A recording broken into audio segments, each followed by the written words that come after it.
Imagine being chased by the personification of fate and hardly getting any sleep. Well, that's exactly what Prince of Persia has been doing in his latest adventure, A Prince of Persia: Warrior Within. And I don't expect gamers to get any sleep when they pick this game up. And that's why I'm here with Danny Ruiz from Ubisoft to talk about the game. How's it going, Danny? What's going on, man? Oh, man. Well, Prince of Persia is a sequel to 2003's Game of the Year, Prince of Persia: The Sands of Time. Now, yes. Warrior Within takes place about 7 years later, and the prince has found himself in a very unfortunate situation.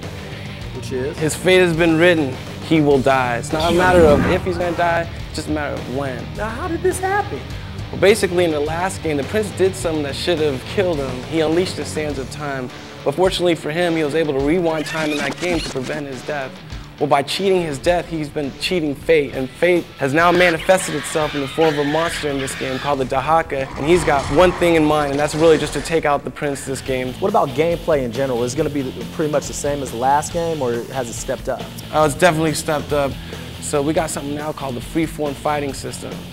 Yeah, and so basically what that system is going to allow gamers to do is really find their own signature fighting style. So I like to relate it to something like a Tony Hawk's Pro Skater where, you know, in that game you could ollie to a rail slide, to a nose grind, to like a method air. Well, our game is kind of similar in that you could grab an enemy, throw him off, go around a pole, jump to a wall, grab another enemy. I mean, it's really cool, and gamers are going to find their own signature style when they play this game.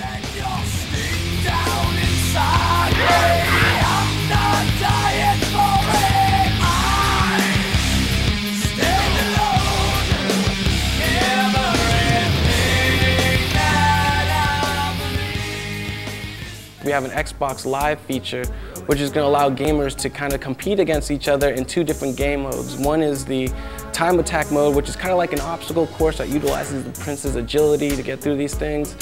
And the second one being the battle arena, where, you know, players are going to be rewarded for how creative they could get when taking out these enemies. So it's a cool feature for the Xbox. And I saw the graphics are just immaculate in this one. Yeah, well, there's one thing that Ubisoft is really known for, and it's really putting passion into their work. In our development studio, I mean, I don't know how best to put it, but these guys might be on steroids, because when I see this game, I mean, it's just really top-notch graphics.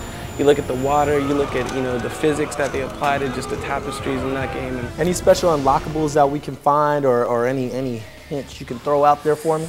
Well, yeah, you know what, there is some unlockables, one being the second ending, but you could also unlock special things such as videos from the game, some of the cinematics, some weapons, man. You wouldn't believe what's out there. I mean, you could get the prince with a hockey stick, or you know, Mickey Mouse type hand, or, I mean, it's cool. There's some cool unlockables in the game that, you know, gamers are really going to enjoy. Oh, appreciate that, Danny.